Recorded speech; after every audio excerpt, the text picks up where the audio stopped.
पोलिसांनी आतापर्यंत दिलेली सगळ्यात वाईट शिक्षा कुठली होती तुला? मला कपडे काढून फिरवलेला. आम्हाला आम्ही 3 जण होतो. एक बरं. तेव्हा हेमंत करकरे DCP होते. बर. तेव्हा ना ते एक पोलिसवाले घुसायचे सगळे गँगस्टरच्या हिशोबाने ना पकडाने. आम्ही भेटलो 3 जण. ते आलेले मैनबाईला शोधायला, ते नव्हता.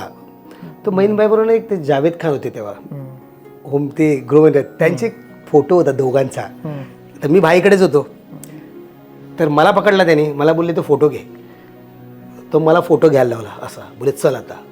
तो फोटो घेऊन मी तो भाईचा आणि त्यांचा फोटो घेऊन मला त्या घाटल्यामध्ये घेऊन गेले फिरायला, म्हणजे आतमध्ये वाडी बिडी ते लॉंग लसक. आणि त्यात ते 2 जण अजून भेटले, 2 अजून भेटले जातात रस्त्यात, ते हे चले गेला पण. आणि त्यांचे कपडे काढायला होते, त्यात माझा पण शर्ट काढला, इव्हन पॅन्टी पण काढल्या. आणि मग ते आम्हाला घेऊन तो नशीब फ्रेम अशी घेऊन त्या घाटल्यामध्ये असं फुल फिरवलं.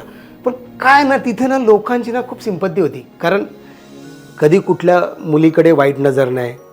आमची एक स्ट्रिक्टली तिकडे हे होतं, छेडछाड नाही. उलटा छेडछाड करण्याला कान पडवलेलं आहे आम्ही लोकांनी. इतकं सगळं चांगलं होतं. ह्या गोष्टी होत्या. म्हणजे गुंड जरी असलं तरी पण हे एक समाजासाठी, मग तिथे कोण मुली जाईल बघायचं नाही, बंकच नाही असं सगळं होतं.